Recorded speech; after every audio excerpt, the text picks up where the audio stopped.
Hello and welcome, Inspired Podcast community. This is your new episode. My name is Caroline, and my today's guest is Fiona Paul, and I hope I pronounced it right.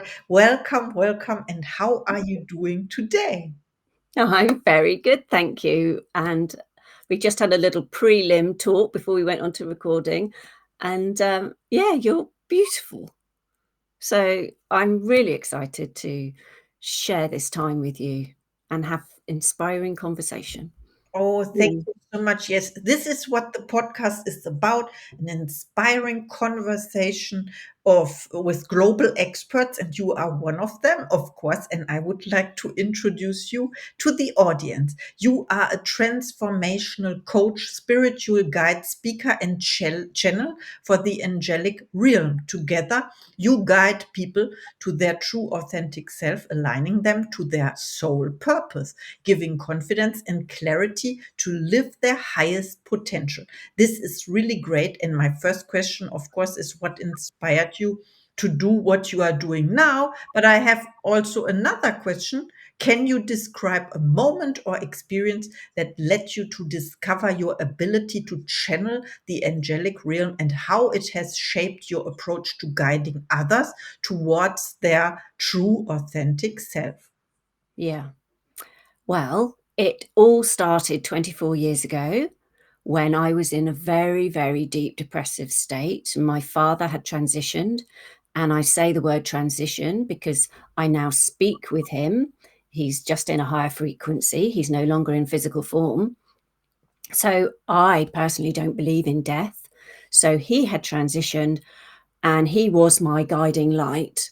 And I felt totally lost.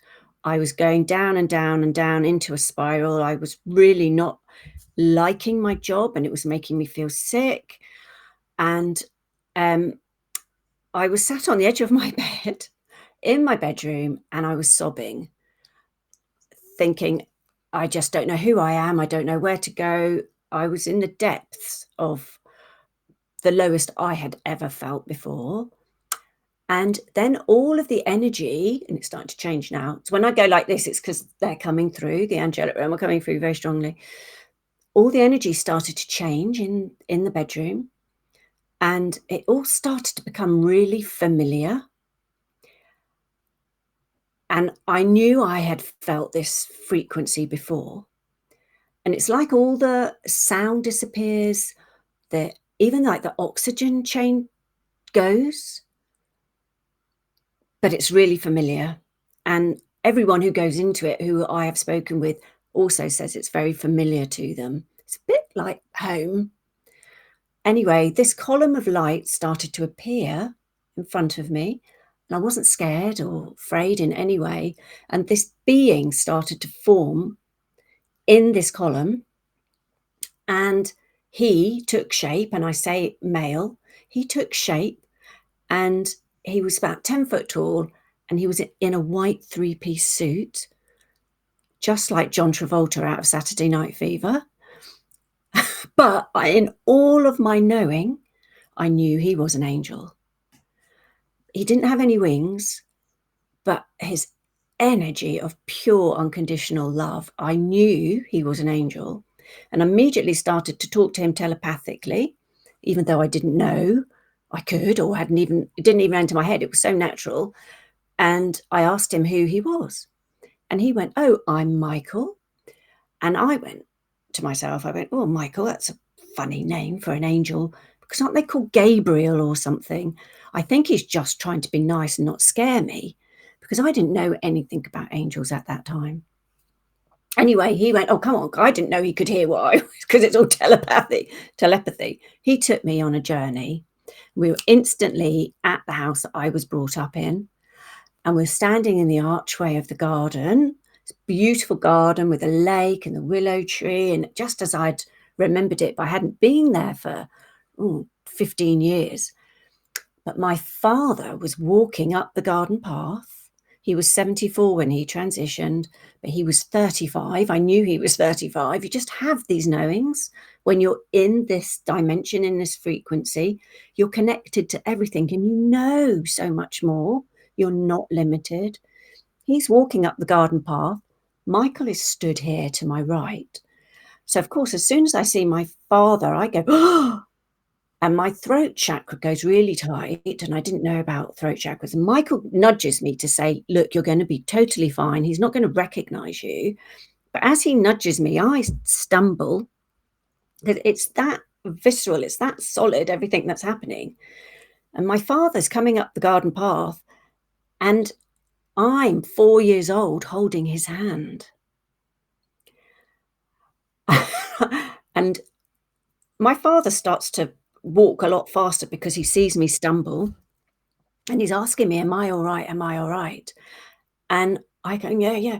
And I look at little me, and my consciousness goes into little me, and I turn and I look up as little me, and I look at me and I see the angel.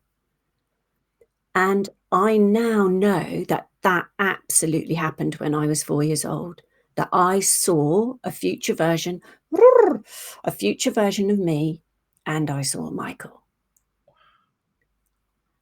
And I had the realization, call that coming through very strongly. I had the realization that our linear thinking of time is an illusion, that there are other frequencies and dimensions, vibrations that we can access when we start to allow our frequencies to become higher and higher, and to be able to access those frequencies and much more easily and more seamlessly. And then after that, 3 weeks later, I had a monk. Same thing happened in my bedroom. All the energy changed.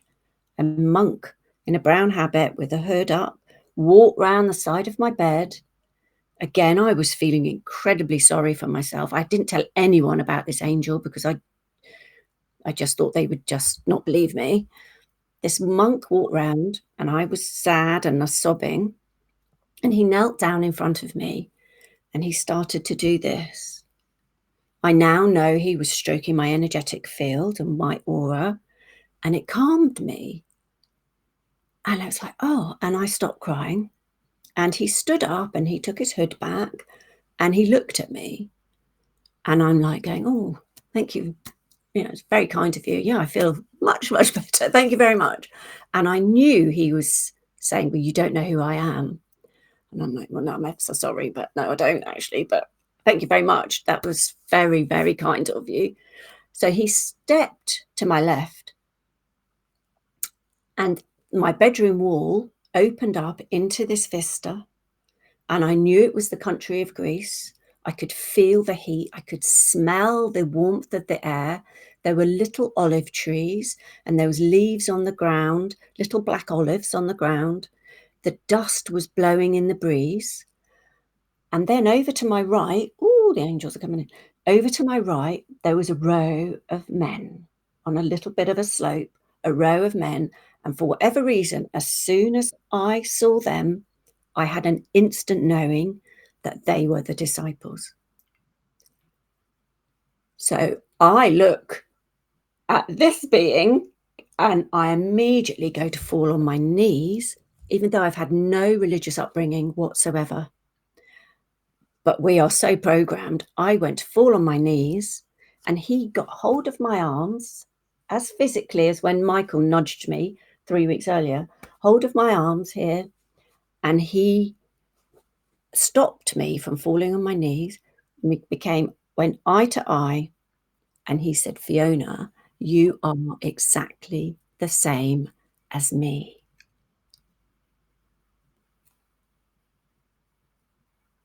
And then he let go really gently, really softly, and everything just dissolved away. And I was thinking, well, he's got the wrong address. He's come to the wrong house. I'm not worthy. I didn't even think I was worth dog's muck on the bottom of my shoe, frankly. I didn't know who I was, so lost. But Michael, in his magnificence, and he's here now, he stood here, Yeshua is here, they're always by my side.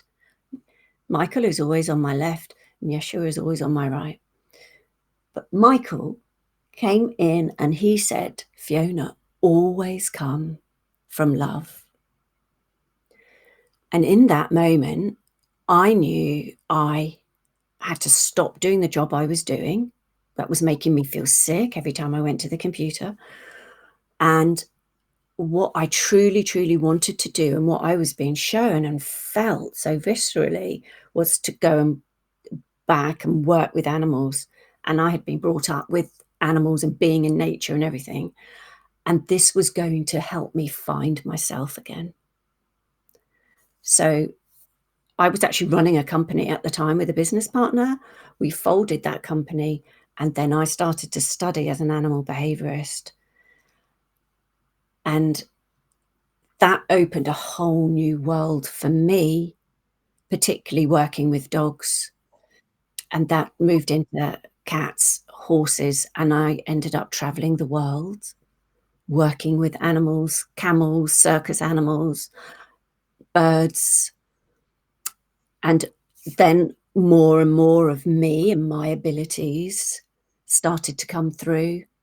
The telepathy, the feeling of the angelic realm, the channeling of the animals, particularly wild animals, were coming to me and reflecting their magnificence. And they were showing me that when you see, say you see a lion and you feel the magnificence of the lion and the courage of a lion and the leadership of the lion. And the lion doesn't turn round and say to the pride of lions, oh, am I doing okay? Do you think I'm doing it all right today? They know exactly who they are. They know their authenticity. And they said to me, we are your reflection. You are the same as us. Don't diminish yourself. So your question,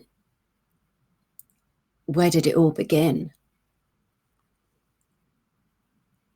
It's been a 24-year journey and of total love and expansion. And this, I now hold and can bring through frequencies that are specific to the people or to the group, and hold these frequencies. And many, many people will start to cry because they're starting to feel the true frequency of who they are when they first came in. Before we had all the programming and the layers and the disbeliefs and the lack of worth that we place on top of ourselves. And that's why I do what I do. I can feel it. Thank you for sharing. And you talked about when you first felt it. It feels like home, and people that experience this have the same feeling. They were there before, and then you said when you are at that frequency, there are no limits, no limitations, and you are in your knowing. You know, you see things that you cannot see when you are in a depressed state. We talk about 24 years ago. And then you said something, it felt like, yeah, I have one question. When you said it felt like you have been there before when you were 4 years old with your father, can I imagine this as the deja vu feeling, or is it different? Totally different. Yeah, I do have a lot of deja vu because I'm going through what some people might say timelines, but it's different frequencies. And I know that I've already done that. And half the time, I don't know, have I dreamt it? Have I been told it? Did I do it? Because the integration is becoming so seamless between the different dimensions.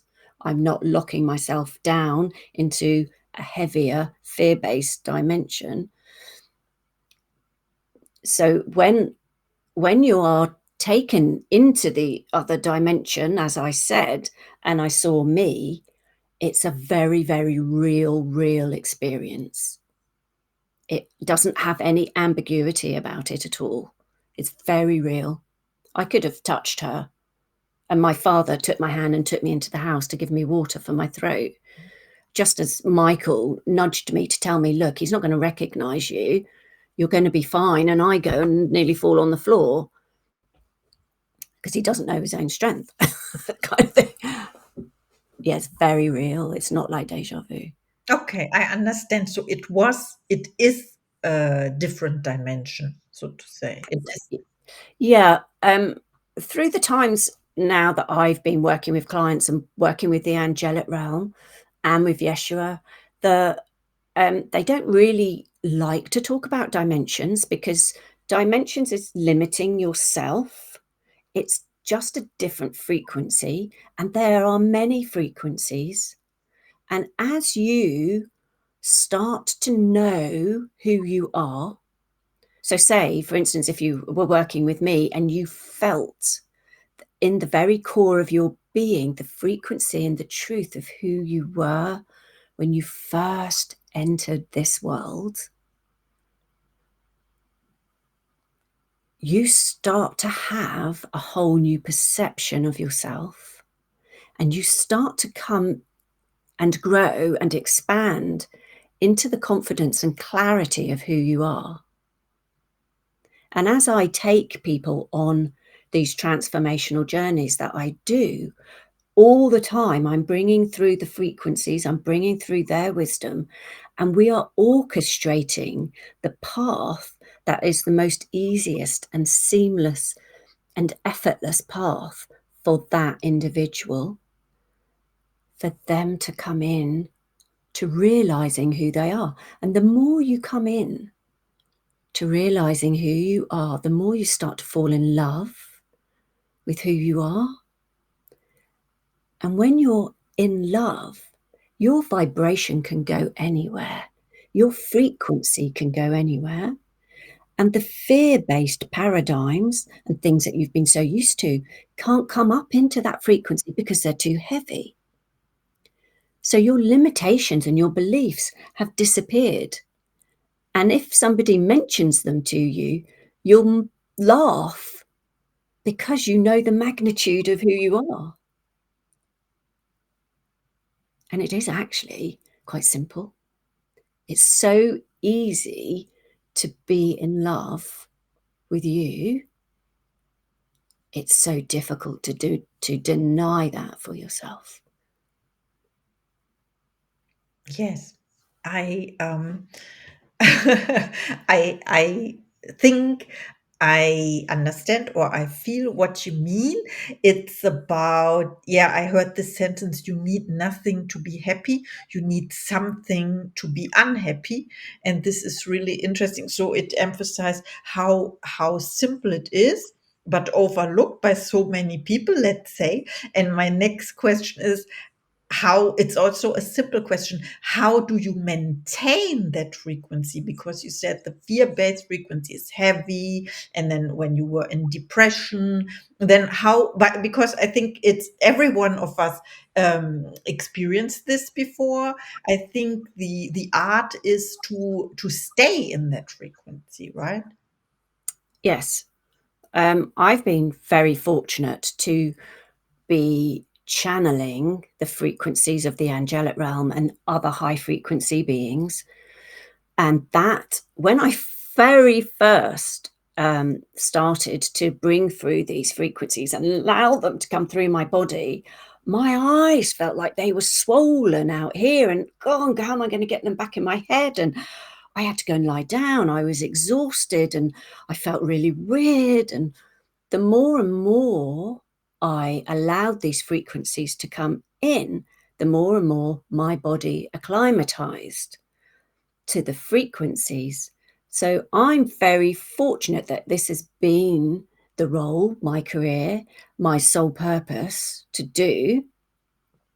So I can feel when I am out of alignment with the truth of me, with the truth of my soul. And when I go out of alignment, it really feels uncomfortable. So it's an alarm. It goes, oh, and I go, oh, I don't like that. Oh, the angelic realm showed me this vision a few years ago where we are all of us, every single person on this planet, are walking along this beautiful golden path, and it's all sparkly and warm, and it's so lovely. And we're just flowing and happy, and we go, oh, there's something twinkly over there. And you go over and you're like, oh, something twinkly. No, I want to get to this thing that's twinkly. What's stopping me from, why is there all this stuff in my way? I really want to get to this thing that's cost so much effort to get to this twinkly thing. And then you go, oh, I can't be, there's too much effort. And you come back here and you go, oh, back in my flow, there's ease and grace, and there's opportunities opening up here, and lovely people come to speak to you. And then you go, oh, it's another twinkly thing. And then you go, well, I'm going to go. And then they're going, the angelic realm, they're going, no, get back on your path. Get back on your path. That's not what you're meant to be looking at. They have this bird's eye view of your most easy and effortless path. And they are talking to us through our intellect, through our mind, through our monkey mind, interrupting our thoughts. They're teaching us telepathy. They're teaching us how to feel in our body when something feels good and when it doesn't, because this is such an amazing feedback system. Really, really get in tune with the feedback system of you.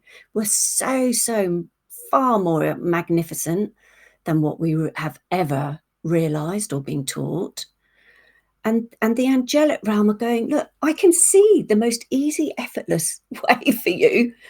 Allow us to orchestrate it for you. And you will live ease and grace and joy. And it's when then your energy is so open and expanded and you're relaxed. It's when you're forcing and efforting, like going over here or going over here, and you've got to achieve this or you've got to achieve that. Yes, it's great to go with your desires and go with your dreams and make those appear rather than forcing and efforting them. As soon as you start to force an effort, you limit your flow, you limit the energy, and you reduce your frequency, and you start to get stuck. When you really start to know who you are, you feel your truth, you feel your authenticity, you feel your soul, you feel love. This is who you are. And when you're here, that's when things can be divinely orchestrated for you. They're doing so much for us on our behalf to show us the magnificence of who we are. We just have to relax and allow our truth, what brings us our joy, what is the dreams we've placed in our heart, follow that path, because you've been given those to yourself for a reason. And the more you come from your place of truth, your place of authenticity, others will point and say, I want to do what she's doing. I want that. How come things work out for her? It's beautiful. Thank you so much. I'm speechless now. Thank you so much. I have one last question for you. When people want to work with you now after listening to this episode, what would you say? How can they reach you? Do you have special offers and services?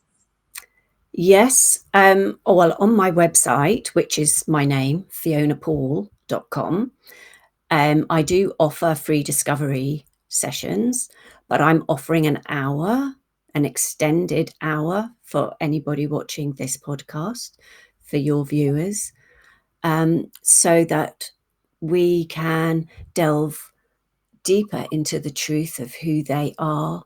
And so that when they leave that discovery session, they've discovered more about their beauty, more about their light, more about their expansion, and more about their dreams, the longings, the desires that they have. Many people won't even allow themselves to go there because they really don't know. So I'm offering, a free hour with me. And also, if they'd like to email me, I've got a PDF, which is the 7 signs that the angelic realm is calling you. Thank you so much. I'm so happy that we did this interview, and I have to re-listen to it again. There were so many nuggets. I learned so much. Thank you, thank you, thank you. Thank you. Thank you. It's And my joy. oh, thank you, and see you in the next episode, of course.